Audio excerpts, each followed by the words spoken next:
আসসালামু আলাইকুম বন্ধুরা, ব্যাংকার্স ভিউতে আপনাদেরকে স্বাগত জানাচ্ছি। আজকে আমরা আলোচনা করব সর্বজনীন পেনশন বিষয়ে। তো আপনারা জানেন যে সর্বজনীন পেনশন ব্যবস্থাপনা আইন 2023 ইতিমধ্যেই সংসদে পাশ হয়েছে এবং জাতীয় পেনশন কর্তৃপক্ষ গঠন করা হয়েছে। তো এই পেনশন কারা করতে পারবে? পেনশন এর আওতায় আসবে 18 বছর থেকে 50 বছর বয়সী যে কোনো বাংলাদেশি নাগরিক। তারা 60 বছর বয়স পর্যন্ত মাসিক কিস্তি দিবেন এবং 60 বছর পর থেকে তিনি যতদিন জীবিত থাকবেন ততদিন তিনি এই পেনশন সুবিধা পাবেন। এবং বিশেষ বিবেচনায় 50 বছরের ঊর্ধ্বে ব্যক্তি, তবে তাকে অন্তত 10 বছর মাসিক কিস্তি জমা দিতে হবে। তাহলে তিনি 60 বছরের পর থেকে তিনি যতদিন জীবিত থাকবেন তিনি পেনশন সুবিধা পাবেন। নমিনির ক্ষেত্রে এখানে একটা বিষয় আছে যে অন্যান্য পেনশনে যেমন নমিনি আজীবন পেনশন পান, এখানে নমিনি আজীবন পেনশন পাবেন না। এখানে হচ্ছে পেনশনারের বয়স 75 বছর হলেই তিনি আর পেনশন পাবেন না নমিনি, কিন্তু পেনশনার নিজে জীবিত থাকলে তিনি আজীবন পাবেন। তো আমি এই ব্যাংকার্স ভিউতে ডেমোগ্রাফিক ডিভিডেন্ড নিয়ে একটি ভিডিও বানিয়েছিলাম। তো আজকের এই পেনশনের বিষয়ের সাথে ডেমোগ্রাফিক ডিভিডেন্ডের একটি সম্পর্ক আছে। অর্থাৎ বাংলাদেশের বর্তমান যে জনগোষ্ঠী সেটা হচ্ছে 62% হচ্ছে আমাদের কর্মক্ষম জনগোষ্ঠী এবং 7% হচ্ছে মাত্র আমাদের ডিপেন্ডেন্ট জনগোষ্ঠী, অর্থাৎ 65 বছরের উপরে যাদের বয়স। কিন্তু বলা হচ্ছে যে ডেমোগ্রাফিক ডিভিডেন্ডের পরের যেই সময়টা আসে সেটা প্রত্যেকটা দেশের অর্থনীতিকে সংকুচিত করে ফেলে। যেহেতু বলা হচ্ছে যে বাংলাদেশে 2050 সালের পরে বাংলাদেশের মোট জনশক্তির 25% হবে ডিপেন্ডেন্ট, তো বয়স্ক হয়ে যাবে। তো বয়স্কদের আসলে কিছু চাওয়া পাওয়া থাকে, বয়স্কদের একটা আলাদা ইকোনমি থাকে, সেটাকে বলা হয় ইকোনমিক্স অফ এজিং।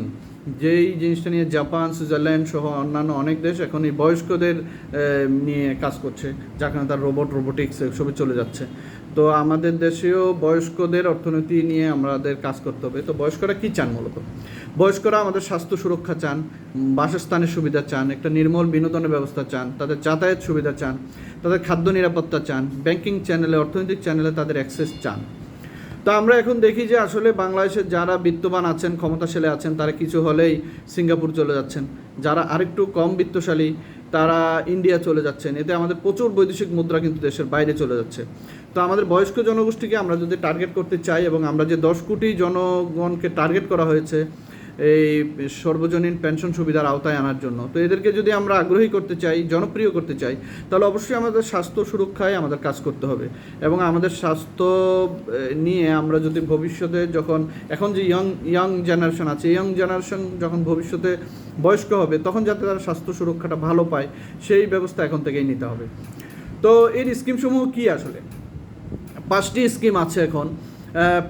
যারা প্রবাসী বাংলাদেশি কর্মী আছেন তারা রেমিটেন্সের মাধ্যমে অথবা তাদের যে ব্যাঙ্ক অ্যাকাউন্টে রেমিটেন্স পাঠান ওই অ্যাকাউন্টের মাধ্যমে তারা এটার মাসিক কিস্তি দিতে পারবেন।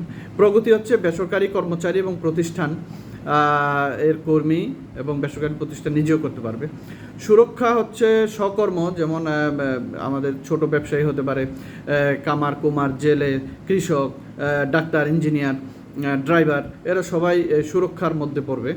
সমতা হচ্ছে যাদের ইনকাম কম, অর্থাৎ মাসিক ইনকাম যাদের 5,000 টাকার কম, এই সমতাতে 1,000 টাকার যে কিস্তি, এই কিস্তিতে 500 টাকা সরকার দেবে, 500 টাকা আমাদের যে পেনশনার তিনি দেবেন। সমতা। প্রত্যয়ের ক্ষেত্রে বলা হচ্ছে যে আমাদের স্বশাসিত প্রতিষ্ঠান, স্বায়ত্তশাসিত প্রতিষ্ঠান, রাষ্ট্রায়ত্ত বিভিন্ন প্রতিষ্ঠান, সংবিধিবদ্ধ বিভিন্ন সংস্থা, কর্পোরেশন, এগুলোর যারা কর্মী থাকবে তারা কিন্তু এই 1 জুলাই 2024 পরের থেকে তারা কিন্তু এই প্রত্যয় পেনশনের আওতায় চলে আসবেন। যার জন্য আপনারা দেখছেন যে বিশ্ববিদ্যালয়ের বিভিন্ন শিক্ষক এটার প্রতিবাদে মাঠে নেমেছেন। অর্থাৎ বর্তমান যে পেনশন সুবিধা সেটা হচ্ছে যে এককালীন পাওয়া যায়, প্লাস হচ্ছে যে তার যে নমিনি থাকবে সেই নমিনি আজীবন পেনশন পাবেন। সেই সুবিধাটা কিন্তু বর্তমান যে সর্বজনীন পেনশনে পাওয়া যাবে না, সেজন্যই মূলত তারা আন্দোলন নেমেছেন। তো এই কিস্তিগুলি কিভাবে জমা দেওয়া যাবে? বিভিন্ন ব্যাংক থেকে এগুলা দেওয়া যাবে, ইন্টারনেট ব্যাংকিং থেকে দেওয়া যাবে, MFS থেকে দেওয়া যাবে, আমাদের যেসব মোবাইল ফাইন্যান্সিয়াল সার্ভিসেস আছে, আমাদের এমক্যাশ, আমাদের যে সেলফিন, আমাদের বিকাশ, রকেট, এসবের মাধ্যমে দেওয়া যাবে। এবং সোনালী ব্যাংক, অগ্রণী ব্যাংক, ব্র্যাক ব্যাংক সহ অন্যান্য ব্যাংকের শাখায় গিয়েও আসলে দেওয়া যাবে। এবং সরকার চেষ্টা করছেন যে অন্যান্য সকল ব্যাংকের মধ্যেই যাতে এইগুলি খোলা যায়, এবং প্রত্যেকটা ব্যাংক অ্যাকাউন্ট লাগবে ওখানে একটা এগুলি খোলা হলে আপনাকে একটা ইউনিক আইডি এবং পাসওয়ার্ড দেওয়া হবে। সেই ইউনিক আইডি এবং পাসওয়ার্ড ইউজ করে আপনি এইসব মাধ্যম থেকে আপনি মাসিক কিস্তি ওখানে জমা দিতে পারবেন। তো এই যে মাসিক কিস্তি আমরা জমা দেব, সেই মাসিক কিস্তিটা হবে ইনকাম ট্যাক্স ফ্রি, এবং এটার পরবর্তীতে আমরা যখন পেনশন পাবো তখন সেই পেনশনটিও হবে ইনকাম ট্যাক্স ফ্রি। তো এখন আমাদের যে বিভিন্ন জায়গায় আমাদের যে মানে বিশেষ করে বিশ্ববিদ্যালয় শিক্ষক সহ অন্যান্য সচেতন যারা, তারা আসলে তাদের বিভিন্ন সুবিধা কমে যাবে ধারণা করে আসলে আন্দোলনে নেমেছেন। তো এটা যেহেতু যদি টাইম টু টাইম রিভিউর ব্যবস্থা থাকে এবং আর্থিক স্বচ্ছতা যদি নিশ্চিত করা যায় এবং দুর্নীতি যদি রোধ করা যায়, তাহলে বাংলাদেশের ভবিষ্যতের জন্য এবং সব সাধারণ জনগণের মাঝে যদি এটাকে জনপ্রিয় করা যায়, তাহলে বাংলাদেশের ভবিষ্যৎ অর্থনীতির জন্য এটা অত্যন্ত ভালো ভূমিকা পালন করবে বলে আমি বিশ্বাস করি।